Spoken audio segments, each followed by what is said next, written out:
Bom dia, queridos. Uma alegria estar com vocês aqui, mais um programa. E eu vou pedir licença para vocês, porque hoje é meu aniversário de casamento.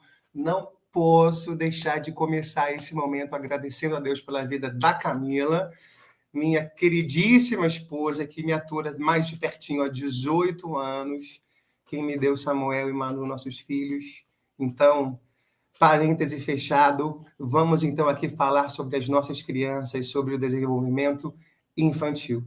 Gente, olha, eu me emociono, eu realmente fico muito impactado toda vez que eu estudo sobre o desenvolvimento infantil e sobre o impacto que a gente pode trazer para a vida de uma criança, e esse impacto pode perdurar pela vida toda dela. Recentemente eu li um livro chamado Pais que Evoluem, e a ideia desse evoluem aí é pais que se esforçam para serem melhores pais, que se esforçam para serem mais conscientes das suas ações. Essa é a ideia do livro. E eu li as seguintes frases que me emocionaram e eu quero compartilhar com você. Olha só que coisa séria. O que os nossos pais faziam e nos diziam quando éramos ainda uma criança se tornará nossa verdade absoluta por muitos anos a fio. Quando somos crianças, não sabemos verbalizar o que sentimos, mas sabemos compreender com o nosso coração o ambiente que nos rodeia, e essas percepções ficam impressas em nosso ser. Gente, que responsabilidade a gente saber que aquilo que a gente fala e faz com uma criança pode ficar impresso nos seres delas, não é? Por isso, a gente precisa buscar conhecimento, porque como eu falei aqui no início, né, do nosso programa, educar é um desafio. Então, se a gente pode contar com as ferramentas dos estudos da neurociência, do desenvolvimento infantil, a gente pode ter um entendimento melhor e fazer isso, né, esse cuidado da criança de maneira mais intencional e efetiva. E é muito importante a gente buscar entender essas coisas, porque nós vamos ouvindo muitas coisas e vamos entendendo que essas coisas são naturais, né? Então, por exemplo, não coloca muito uma criança no colo porque ela vai ficar mal acostumada. Deixa a criança chorando que ela vai ser mais independente assim. Será que isso é verdadeiro? Ou será que isso é uma crença que a gente cresceu escutando, mas que não tem embasamento científico? O embasamento científico é muito importante em muitas coisas que a gente faz, talvez em tudo.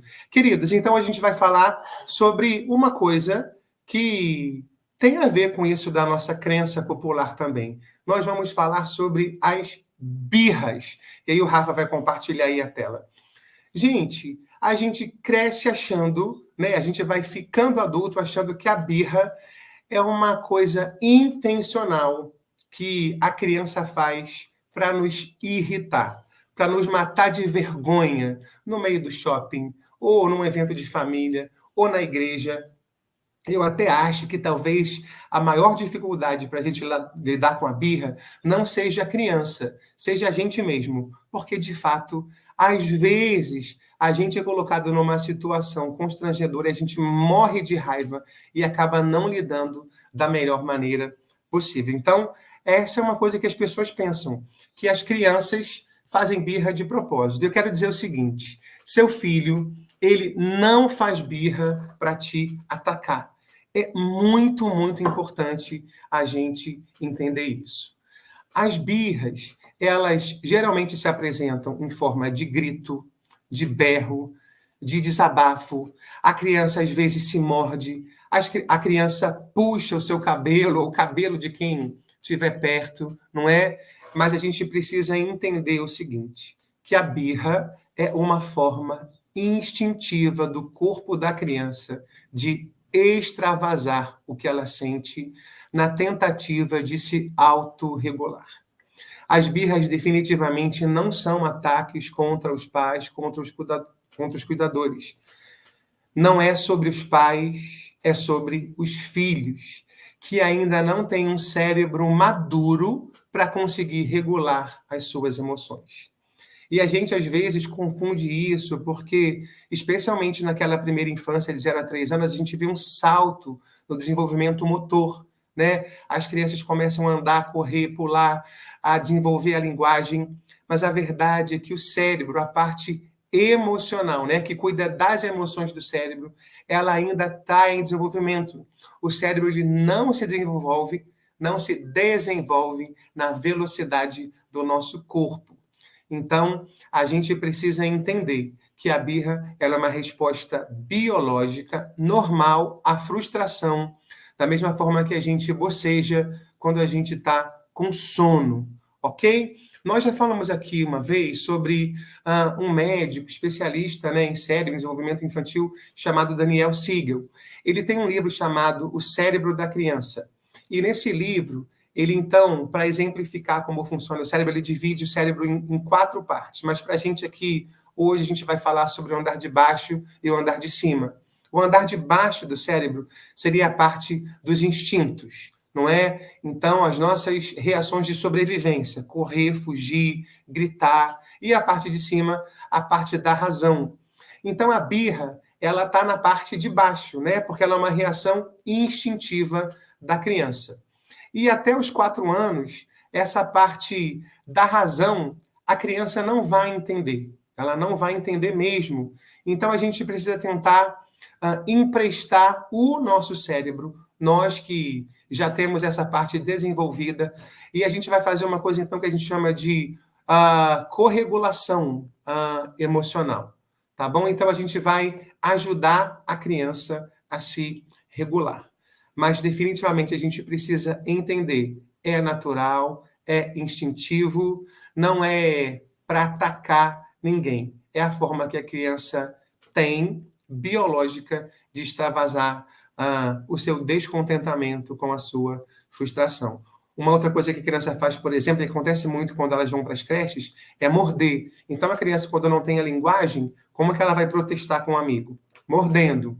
Então, certamente, se você leva o seu filho, sua filha para a creche, ele vai voltar mordido em algum momento e também vai morder alguma criança. Gente, uma coisa que é muito importante, e aí por isso, né, eu digo que é muito mais sobre nós do que sobre as crianças, é a gente então entender como a gente pode atuar nesses momentos de birra. A gente, quando está com raiva, a gente escuta alguma coisa que alguém fala para a gente? Claro que não. A gente, quando está com raiva, a gente quer extravasar, não é? E isso também acontece.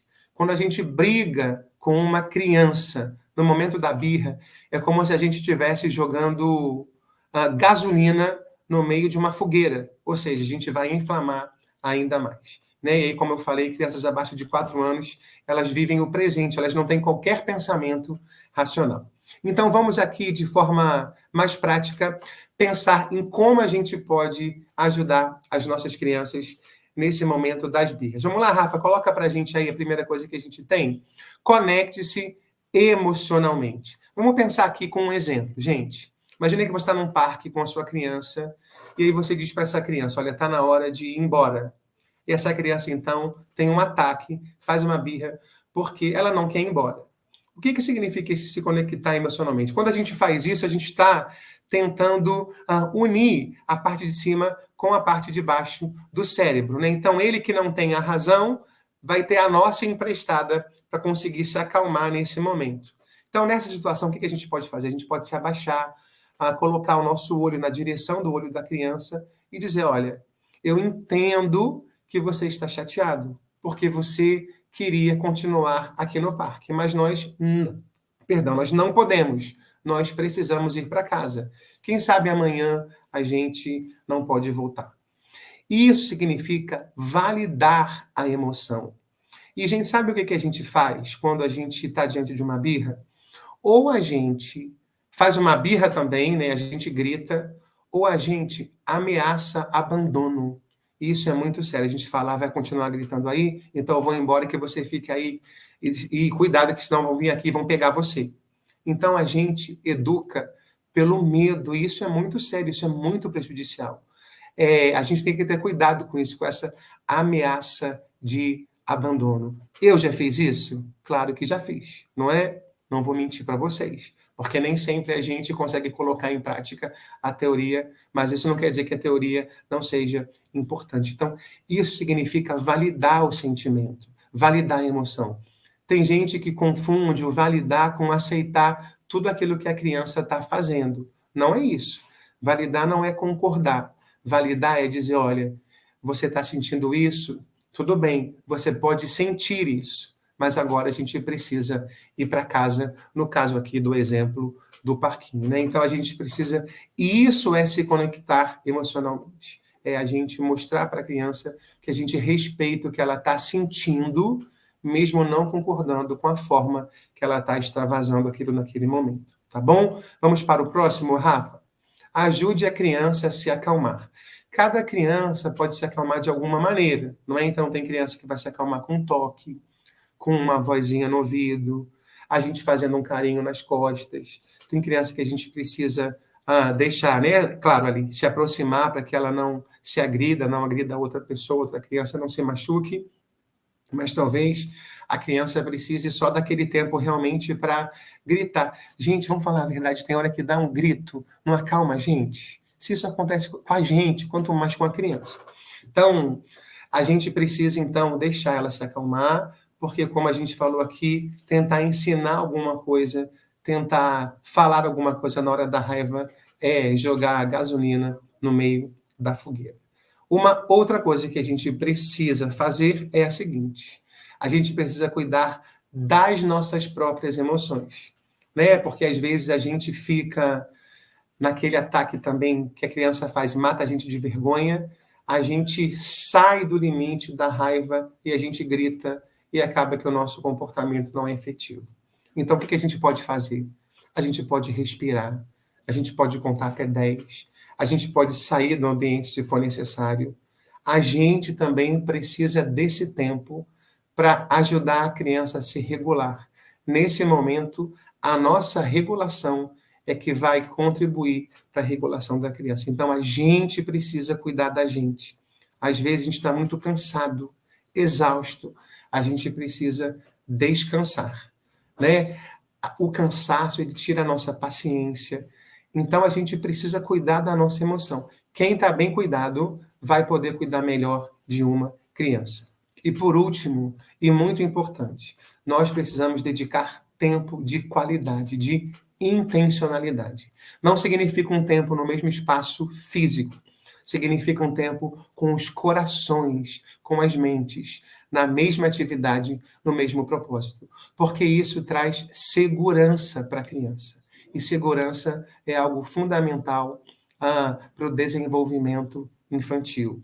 Então, nesse tempo de tela, também para a gente, não é? A gente fala que não quer as crianças na tela, mas a gente vive na tela. E nesse tempo de tempo corrido, separe um tempo de qualidade, para que a sua criança tenha segurança, para que essa criança cresça sabendo que tem responsáveis que as amam e que cuidam delas. É fácil? Não é fácil. Então, eu quero desejar que Deus renove as suas forças, que Deus renove a sua sabedoria, a sua paciência e busque nele a sabedoria, busque nele esse renovo tão necessário para a gente cuidar de uma criança. Deus abençoe vocês, um beijo, fiquem com Deus e até a próxima.